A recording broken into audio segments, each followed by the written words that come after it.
हमारे गांव में एक ब्राह्मण रहते हैं जिनका नाम दुर्जन सिंह है।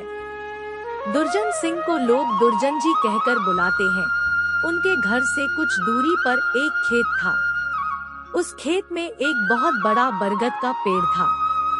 वह बरगद का पेड़ बहुत पुराना था। कुछ समय के बाद उन्होंने उस खेत पर घर बनाने की सोची। पहले वाला घर बहुत छोटा होने की वजह से उन्होंने खेत पर घर बनाने की सोची। उन्होंने उस बरगद के पेड़ को काटवाया और अपना घर बनवा लिया।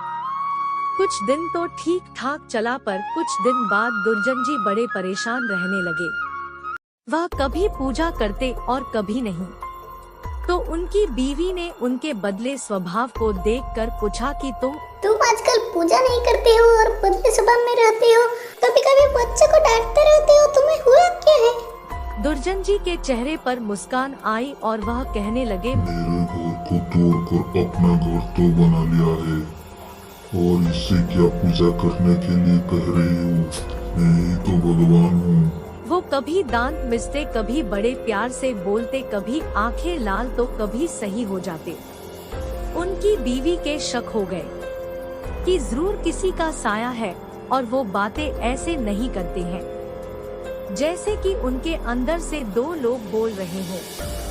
तब उनकी बीवी ने उनको बिठाकर हनुमान चालीसा पढ़ने लगी। जय हनुमान ज्ञान गुण सागर, जय कपीश जागर, रामदूत दूत बलदामा, अंजनी पुत्र पवन सुत नामा। वो सोच रही थी अगर कोई होगा तो भाग जाएगा, पर दुर्जन जी पर उसका कोई असर नहीं पड़ा रहा था। वह एक टक लगाए देखे जा रहे थे। उनकी बीवी काफी मंत्र और गायत्री मंत्र पढ़े। तभी दुर्जन जी की आंखें लाल हुई और कहने लगे कि मैं किसी से डरने वाला नहीं हूँ और तू क्या समझ रही है? मैं इसे नहीं छोड़ने वाला हूँ।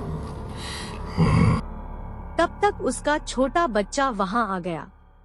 दुर्जन जी ने उसे जोर से पकड़कर अपनी तरफ खींचा लिया और ऐसा लग रहा था कि उसके सिर को कच्चा ही चबा जाएंगे। उसकी मम्मी बोली, इसको छोड़ दो, इसमें तुम्हारा क्या बिगाड़ा है? दुर्जन जी की पत्नी ने अपने बच्चे को अपनी तरफ खींच लिया। उसने फिर पूछा, तुम कौन हो और मेरे पति के अंदर तुम क्यों आए हो? आप हमसे क्या चाहते हो? आप हो कौन? तब उसने कहा, अगर अपना भला चाहते हो तो 101 बरगद का पेड़ लगाओ, फिर मैं बताऊंगा कि मैं हूँ कौन।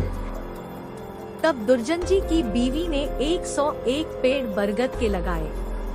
एक दिन उसकी पत्नी ने देखा कि आज दुर्जन जी सुबह उठकर पूजा पाठ करके आ चुके हैं। तब दुर्जन जी के अंदर जो साया था उसने बोला, मैं तुम्हारे पति को आज छोड़ के जा रहा हूँ। तुम सदा सुखी रहो, तुम्हारे आचार विचार बहुत अच्छे हैं। मैं ब्रह्मम राक्षस हूँ। वैसे मैं किसी को नहीं छोड़ता और न ही किसी से डरता हूँ। तुम्हारे पति ने मेरे बरगद को काट दिया था, जिस पर मैं हजारों सालों से रह रहा था। मुझे गुस्सा तो आया, पर मैं तुम्हारी अच्छाई के कारण मैंने इन्हें छोड़कर जा रहा हूँ।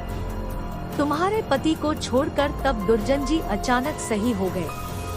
तब दुर्जन जी की बीवी की आंखों से आंसू निकल आए। तो दोस्तों, अगर बुरे के साथ अगर तुम अच्छा करोगे तो एक दिन वह भी अच्छा हो जाता है। हेलो दोस्तों, ऐसे प्यारे प्यारे कार्टून्स वीडियो देखने के लिए हमारे चैनल को लाइक, शेयर एंड